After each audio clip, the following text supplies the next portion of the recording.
تعالیٰ بھی مت مار دیتا ہے نا بعض اوقات بندے، اس کو اوقات دکھا دیتا ہے. چنانچہ جس نے بھی زیادہ سمارٹ بننے کی کوشش کی نا، اللہ اس کو اس کی اوقات دکھا ضرور دیتے ہیں. ایک عالم گزرے ہیں، ان کا نام تھا ہشام کلبی. اتنے بڑے عالم ایک دن دوستوں میں بیٹھے بات ہوئی کہ بھئی فلاں حافظ بھی ہے، عالم بھی ہے، یہ فقط عالم ہے. اور جب ان کا نام آیا تو لوگوں نے کہا بھئی عالم تو ہے لیکن حافظ نہیں ہے. اس نے نیت کر لی وہیں بیٹھے بیٹھے.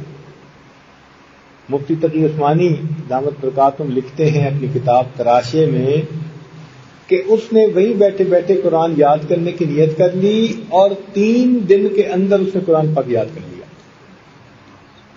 3 دن کے بعد قرآن پاک کا حافظ بن چکا. اللہ اکبر. ایسا قوت حافظہ، ایسا حافظہ پایا. اور پھر حال دیکھو کہ ایک دفعہ کیا ہوا، جمعہ پڑھانا تھا، کچھ دوست ملنے والے آئے تھے تو تذکرہ ہو گیا کہ جی انہوں نے تو 3 دن میں قرآن پاک یاد کیا ہوا ہے. اور وہ کہتے ہیں کہ میرے اندر بھی نا تھوڑا عجب سا آ گیا، خود پسندی، کہ ہاں واقعی میرے جیسا تو کوئی حافظہ ہے رکھتا ہی نہیں. کہتے ہیں بس وہ عجب آنے کی دیر تھی،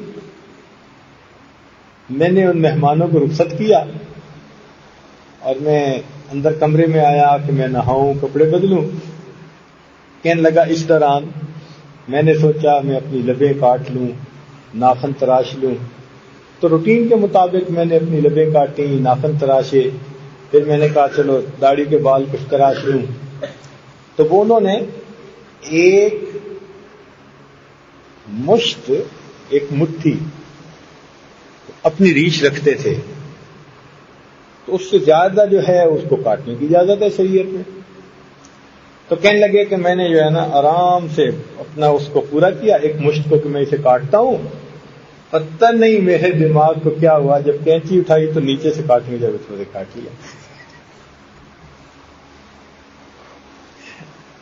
اب جب داڑھی ہاتھ میں آ گئی تب پتہ چلا یہ کیا بنا، اور ادھر سے جمعے کا خطبہ دینا. کہتے ہیں اتنی میری ذلت ہوئی کہ کوئی حد نہیں. تو جو خود پسندی کرتے ہیں نا اس کا پھر یہی حال ہوتا ہے. سعید بن المسیب رحمۃ اللہ علیہ تابعین میں سے ہیں، بڑا اعلیٰ مقام ہے تابعین میں ان کا. ایک دن دوستوں میں بیٹھے ہوئے کوئی تذکرہ چل پڑا کہ جی تکبیر اولیٰ کے فلاں اتنی پابندی کرنے والا. وہ کہتے ہیں چونکہ دوستوں کی نیکوں کی محفل تھی تو میں بھی زبان سے کہہ بیٹھا کہ پچھلے 20 سال سے میری بھی تکبیر اولیٰ کبھی قضا نہیں تھی. اور یہ کہنے کی دیر تھی کہ ہم بات کر کے اٹھے کہ چلو جا کے مسجد میں نماز پڑھتے ہیں. جب گھر سے باہر نکل کے مسجد کے دروازے پر پہنچے تو پتہ چلا لوگ جماعت کروا کے واپس آ رہے ہیں. اگلی نماز میں اللہ نے تکبیر اولیٰ قضا کروا دی. ایک اور بزرگ ہیں، ان کی یادداشت ایسی تھی بھولتے ہی نہیں تھے.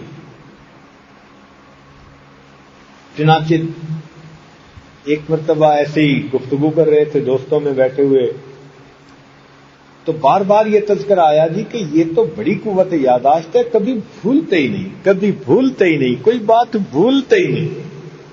تو انہوں نے خود بھی کہہ دیا ہاں میری ایسی قوت حافظہ ہے میں بات نہیں بھولتا. لوگوں نے سن لیا، ان کے اندر خود پسندی آئی. تو اس کے بعد وہ کہنے لگے چلو چلتے ہیں.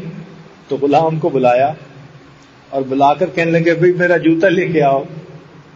اس نے کہا حضرت جوتا تو آپ نے پہنا ہوا ہے. اب بھی زبان سے کہا کہ میں کوئی بات بھولتا نہیں، اور اگلے ہی لمحے اللہ نے دکھا دیا کہ تجھے تو جوتا بھی یاد نہ رہا.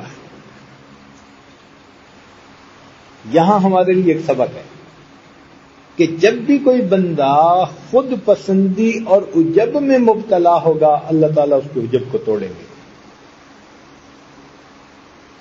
یہ بلندی، یہ عظمت فقط اس اللہ کو سجتی ہے. سمجھ گئے عزیز طلباء؟ یہ بلندی، یہ عظمت فقط اللہ رب العزت کو سجتی ہے. باقی ہم سب عیب والے ہیں، بے عیب ذات پروردگار. بات سمجھ آ گئی نا؟ اللہ اکبر کبیرہ. چنانچہ ایک حافظ تھے، قرآن پاک سنانے کھڑے ہوئے اور ان کے پیچھے کہیں 35-40 حافظ کھڑے تھے. پورا قرآن پاک سنایا، نہ غلطی آئی، نہ کوئی متشابہ لگا، نہ کہیں رکے. ایسا پورا قرآن پاک سنایا. اللہ تعالیٰ کی شان کے آخری رکعت میں سورہ فاتحہ پڑھتے ہوئے ان کو متشابہ لگ گیا. سورہ فاتحہ نہیں پڑھی جا رہی، ایک دفعہ اٹھایا، دوسری دفعہ، لیکن نکل ہی نہیں رہے. تو پیچھے ایک بوڑھا غیر حافظ کھڑا تھا، اس نے لقمہ لیا، لقمہ دیا، اور قاری صاحب نے غیر حافظ بوڑھے کا لقمہ لیا اور پھر آگے نکلے. اب جب سلام پھیرا تو قاری صاحب کے چہرے پہ پسینہ. لوگوں نے کہا قاری صاحب آپ نے اتنا اعلیٰ قرآن سنایا تو سورہ اخلاص کے اندر آپ اٹک گئے.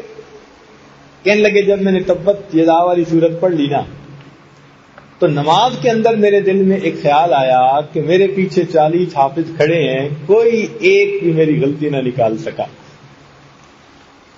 ادھر یہ خیال آنا تھا اور ادھر میں نے اخلاص سورت شروع کی، قل هو اللہ احد، اور اس میں بھول گیا.